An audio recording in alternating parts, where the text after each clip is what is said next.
Hello and welcome to MissouriNet.com. I'm Bill Pollock, joined by Jason West of MSHSAA. We visit on a weekly basis. Got a different setup here today as I'm at my work desk. So, Jason, bear with me. And it's a crazy Monday around here. But you guys are getting ready. I believe the first practices start, a week from today for fall?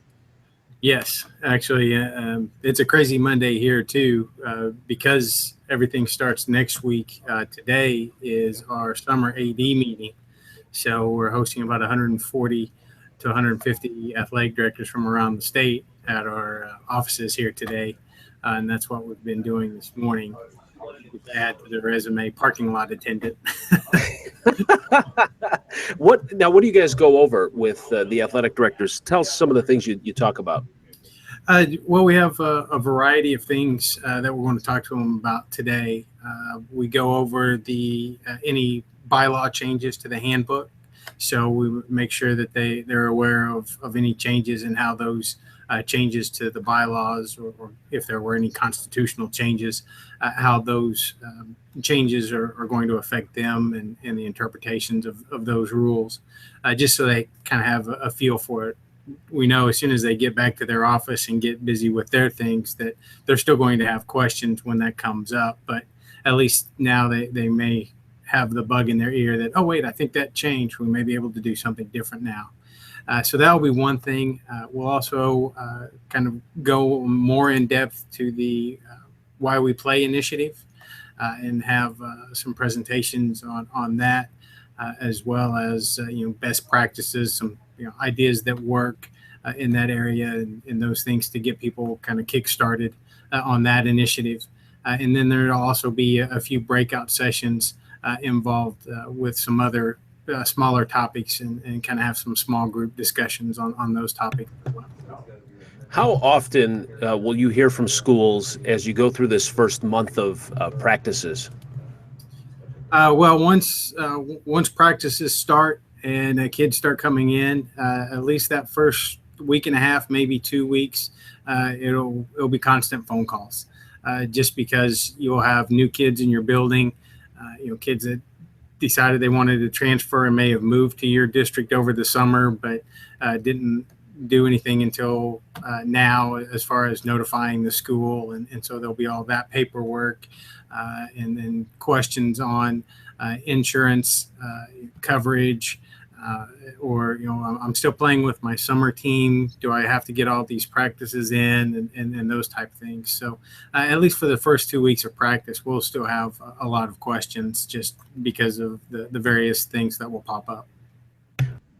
We're visiting with Jason West, Communications Director at MSHSAA, and you talk about all the questions, the different types of questions that will come in. But tell our viewers how many people are in your office and how well versed you guys need to be in all of these rules to be able to answer these questions that come in, and if there's changes from year to year. I mean, that's a lot that you guys have to be responsible for and have up there. Yeah. Well, there are 10 of us on we call the executive staff, from Dr. Hahn down to me, assistant directors, associate directors. And so we all have to have a pretty good working knowledge of the handbook, but there are still some situations that come up, and we kind of have to have a campfire about before we give a straight answer, an official opinion on what that rule is, or if a school can do a certain fundraiser or things like that. So we certainly have to have a working knowledge so we don't send somebody down the wrong path. But there are certainly times where we'll have to get 2 or 3 people together and say, hey, am I understanding this interpretation correctly? For parents or even students, student athletes that are watching this, what are some things that they should keep in mind as they get ready for fall practice and get ready for the fall season? Maybe some of the top questions or concerns that you guys get that maybe people watching this can get a head start on as we get into the early part of August? Probably right now, the number of practices that are needed before you can be in interscholastic competition. Obviously, before the first actual contest, there's a certain number, but then there's also a certain number of practices that you need to get in before you can even be in the jamborees or preseason scrimmages.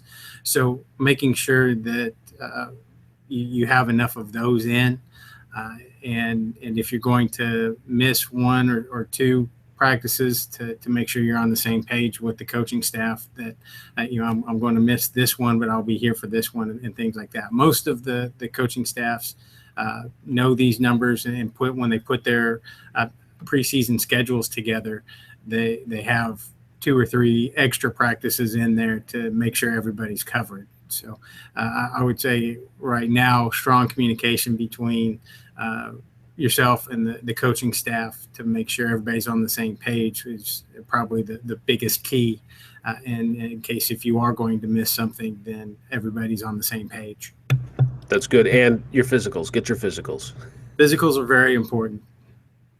All right, good stuff. All right, Jason. Well, I know you got to get back to parking some cars and opening doors or whatever, Yeah, whatever you do for the athletic director. Now, so we're good for at least another couple of hours. Yeah. Well, did you notice how he talked about the 10 people and he put himself at the bottom of the list? So Jason's a tireless worker. Jason, thanks so much for your time, and I know it's a busy day for you, but we appreciate you talking and getting parents and students ready for the upcoming season. No problem. Thank you, Bill. Yep. All right. We'll talk to you again next week. And thanks for watching us here at MissouriNet.com.